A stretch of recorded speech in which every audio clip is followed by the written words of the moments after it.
هەم پێداچوونەوە بەڕاستی بە میلاکات و بە سیارات و بە کۆمەڵێک سەرفیاتی زۆر کەم کرایەوە کەممان کردەوە دەستکاری کرا زیان مەسروفێکی زۆر هەبوو لە زۆر مەجالە نەمان هێشکن وای کرد بەڕاستی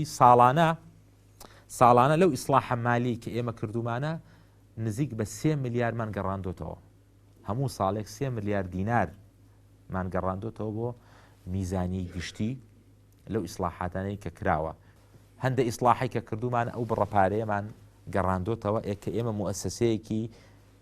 یعنی بچووکین بە چاو هەندێک وەزاراتی گەورەی کە لە وڵاتی ئێمە هەیە بەدەستێنانی فەند و هاوکاری نێودەوڵەتی باش بۆ مەجاری کاروباری مین لە هەرێمی کوردستان کە ئێمە هاتین دەست بەکار بووین لەم دەستگایە تەنها یەک ڕێکخراو ئیشی ئەکرد ئەوش ڕێکخراوی MAG بوو ئێستا تقریبا 13 ڕێکخراو لە کوردستانە ئیش ئەکەن کە حوتیان خەریکی پرۆسەی پاکسازی مینن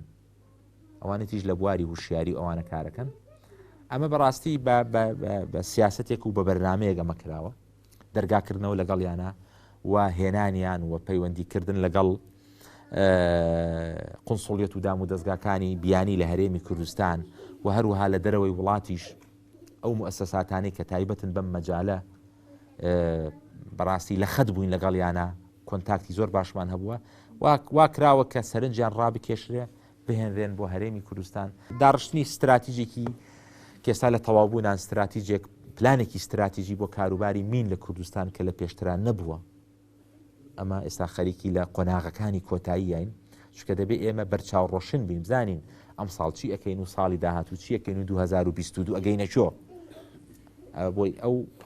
بێپلانی و بێبەرنامەیە ئەکید فەوزای لێ دروست ئەبێ